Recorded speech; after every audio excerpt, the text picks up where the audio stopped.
There's a whole nother squad behind all of the action. So this scene is like widely known as one of the worst action scenes of all time. Break down one of your favorite fight scenes for us. This is my favorite shot that I got to do right here. Thanks to Disco for sponsoring today's episode. If you guys want to find out how to get 3 months free of the best cloud storage interface money can buy, stick around. Hey everybody, welcome to a very special episode. We're not talking about just stunts, we're not talking about just VFX today. We're talking about action design. And we're talking about it with none other than Chris Cowan, who is an action designer. It's basically his job to take the stuntmen and the choreography and make it look good on camera.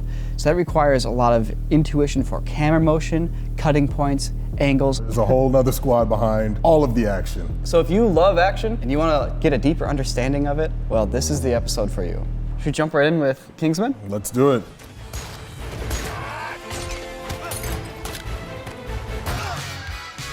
There's 2 units on the film. There's the main unit, and they typically handle all of the dialogue, all of the acting. And then there's the second unit, which does all the action. This was my first job ever getting to hold the camera.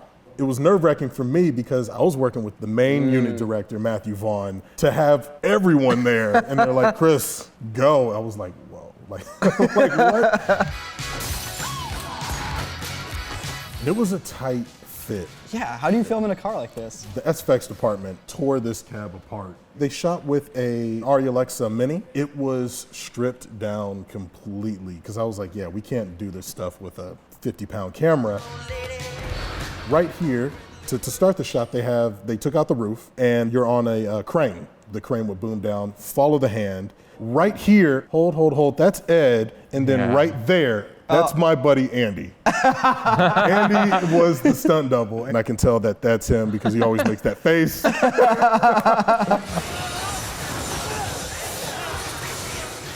This is my favorite shot that I got to do right here. Ooh, when he catches it with his toe? Yeah.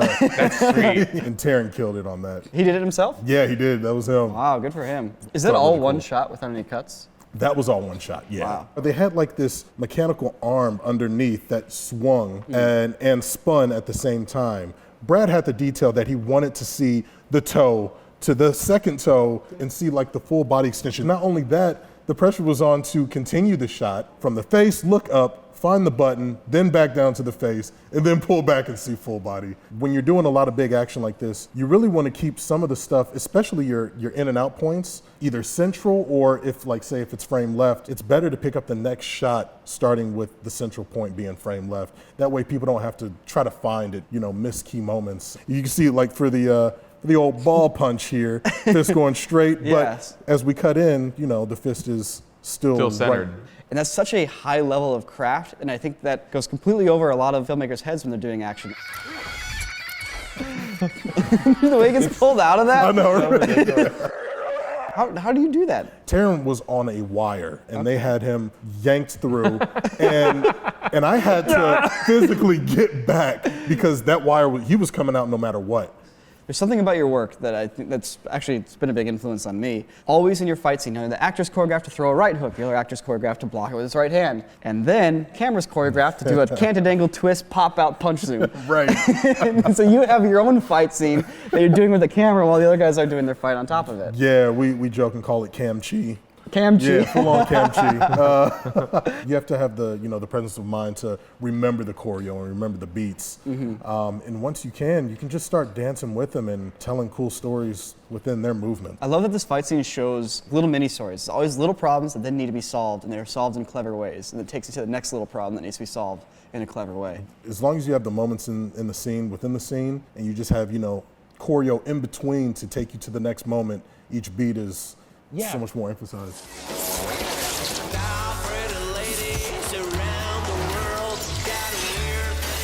The diner sequence. So you worked on this as well, right? Yes. This was a lot of running around, especially when it starts the long one-shot sequence. Definitely inspired by the first movie. Oh man, that is such a cool shot. Wait. Over? These blends, these matches. That's... And they show it. Burger time. All right, tell us a little bit about this insanity that is this scene. Sure. That right there, he's not holding anything. He's just holding the rope all the way up into his right hand, and that's fully animated afterwards. Dude, the light trail, it's like such a good touch on it too. And all the ground is all padded. They'll come in and they'll put in foam mats to let them, to hit. Colin Firth is, I think, a real Kingsman, on and off camera. Like, just a gentleman. He's the coolest dude ever. I'm surprised at how spry he is, considering how old he is. Yeah, he gets it done. This shot, I'm holding a rig, and the camera is inside of this sort of cage, and someone is on a remote control who's able to control the roll. Wow. So I'm just tracking, and someone is rolling with. You start behind the counter. Right. And now you're on the other side of the counter. Yep. Our department was able to remove certain sections of the counter, and then VFX department would put them back in. These camera moves, you're flying around all over the place. How are you doing that while keeping it somewhat smooth? Really, that's just all handheld, and that's from This is years all of handheld? Yeah. Because it looks like it's on a Steadicam. Oh, excellent. That just goes from years of experience not having any equipment and trying. This was actually shot all on green. They rebuilt the entire background. In the air, they got a face element of Pedro. Oh, so that's a stuntman. Yeah, all three are stuntmen. Oh, really? Those are all the face actors. replacements? Yeah. Wow. I can tell you're proud of this scene because when we're watching it, like you're in it, reacting to it, and that's a really good sign. What was cool about working for Matthew Vaughn is that he told the action team, he was like, don't hold back. Think outside of the box completely. Just go crazy. If it's too crazy, we'll tone it back. But don't think you have to work within these sort of guidelines. Every product of genius is the product of enthusiasm. So, Ooh, I like that. It's a good saying. Found it on a fortune cookie. Please consider subscribing to the channel if you have not already. We're banging out good stuff all the time. And you might not even know it, but on the days that aren't the weekends, we also put out videos on this channel, and they're good. 8, 5, 4, 3, 2, 1, go. Oh no. What? Go out the back. I have another car. This Oh scene God, I remember this. infuriated me in the theaters. So this scene is like widely known as one of the worst action scenes of all time. It's been ridiculed. It started the whole meme of like the shaky cam. And shaky cam has its place. It does. It does. But there's shots in this fight scene where the camera's clearly on a dude's shoulder and he's on a wide angle, but it's it's like, whoa! Right. You okay?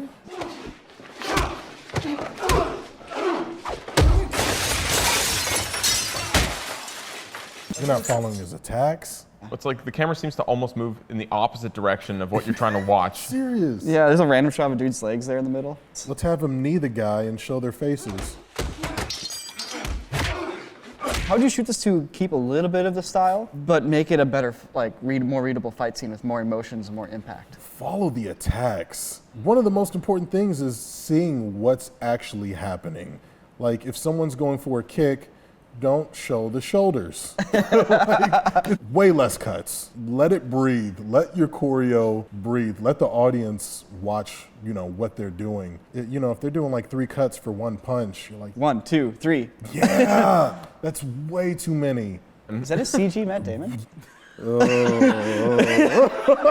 we're catching.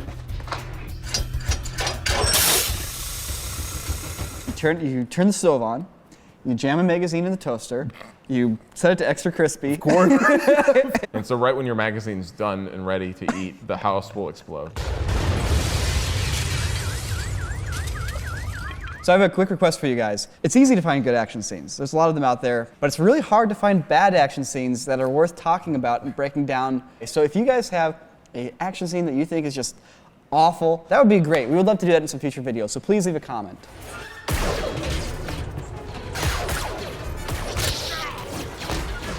So when I was watching Solo, this was the scene that definitely stood out to me. And this was I didn't even know you had worked on this one either, too. It's just like oh, this is good.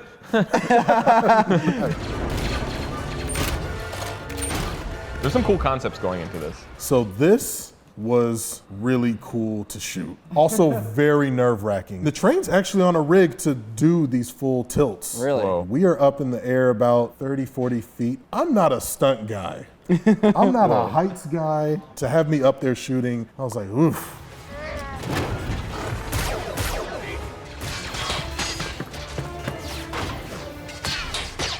My favorite shot that I got to do, this little stitch. We go from Andy Lister, amazing stuntman again, to Woody Harrelson, and the stitch happens right there.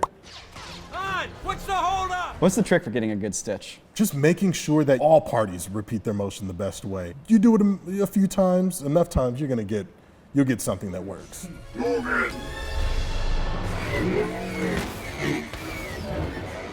What was fun about this shoot too is that they had this system called Invis. This shot right here, for instance, through the camera, I could see these storm riders riding around. I could see the mountains. I could see, certain, bends in the track. I could see the rest of the train. It helped me frame what was going on. And the actors are doing their best by cues to look. They're just looking at blue. They're like, we have no idea what's going on.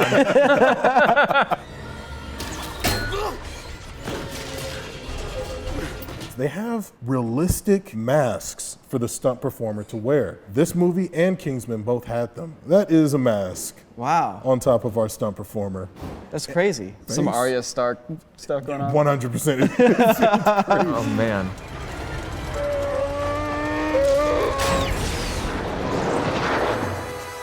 Standing next to Chewie on set is surreal. You're like, because you keep, like, he'll be standing there and you just sort of keep like, it's Chewie. Like, it's crazy.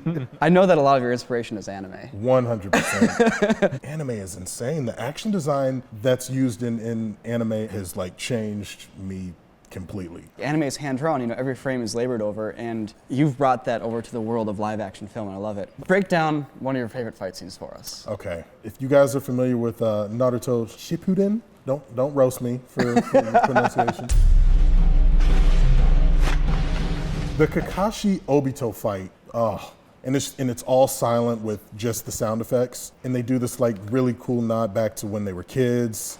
I love how in animated action, moments hang and pause differently than they would in reality. Yeah, there's like a natural speed ramping to anime. Yeah.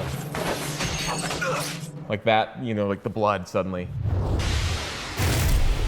See how it like dude. pauses for a little bit, and then boom, like you really build up to the. That's sick. And I love these shots, like, come on. Yeah. I've been waiting to try to do some stuff like that. What I draw from is how they do moments. You go choreo, bop, bop, bop, bop, bop, to go into like something like this, to draw their eye to something happening. And people are like, what's that? The next shot is typically a wide to reveal what that is. I feel like that's what keeps people interested when they don't know what's coming next. Mm-hmm. And anime is really, really good with that.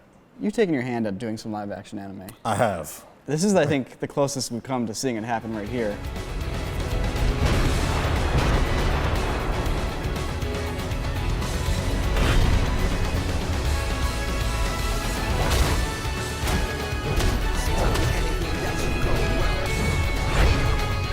The most ripped high school student. Yeah. Like, oh my God. You're getting the beats. You're getting the rhythms of like actual anime. I appreciate it.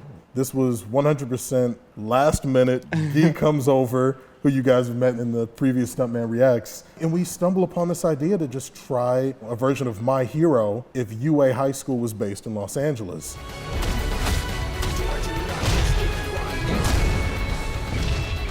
Wait, how do you get him to lift off the ground like that? You're not using wires. No, they are all just going for it. And being, such anime fans themselves, they sort of understand the body language. I have never seen somebody get the grass angle from anime before. Is it just like a little camera on a gimbal? Yeah, it's a tiny pocket camera. Wow, it looks great.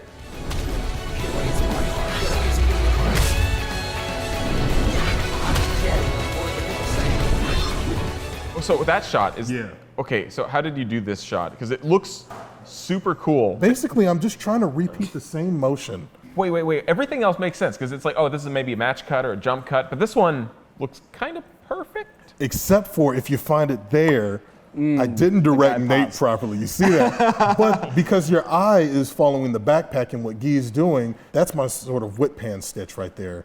I haven't had one comment call me out yet on that. これが UAD の実力だ。 Jay's character, I was like, we just have to make it look as seamless as possible. Wow. Whoa. Dude, you're just pulling the Zach King here where you just do it until you nail it. Yeah, It just comes down to having really good choreography that like has enough motion to keep your eye distracted.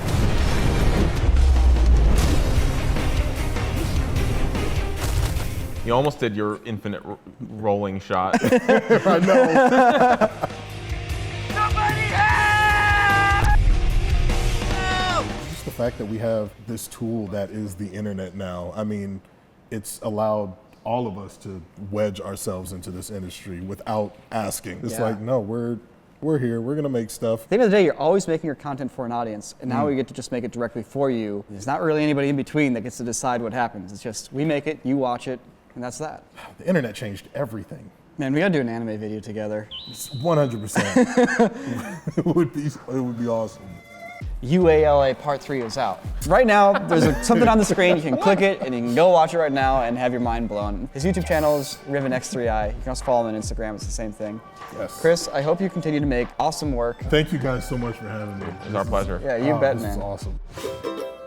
Oh, hey, it's your old pal Brandy O'Daniel here. You see, Jake sent me up because he said Mr. Nico played some music for you a couple weeks ago. So if you'd oblige me, I'd like to play a little tune here on my mandolin. But first, I gotta tell you about today's sponsor, Disco. You see, Disco is basically like virtual heaven. Disco allows you to work on all of your files that you have in cloud storage seamlessly from your home computer, and then it puts them right back there where it found them, back on the cloud. So whether or not you use Google Drive or Dropbox or any of these other popular platforms, doesn't matter. You don't have to be constantly signing in just to access your files. It's real simple. Disco links your cloud drives as if they were actual hard drives on your computer, meaning you can easily move files back and forth, all without taking up space. The most important thing that it does for us around here is it allows us to work much more efficiently, which allows me to focus more on my music. And just like a G-chord, it makes me all happy inside.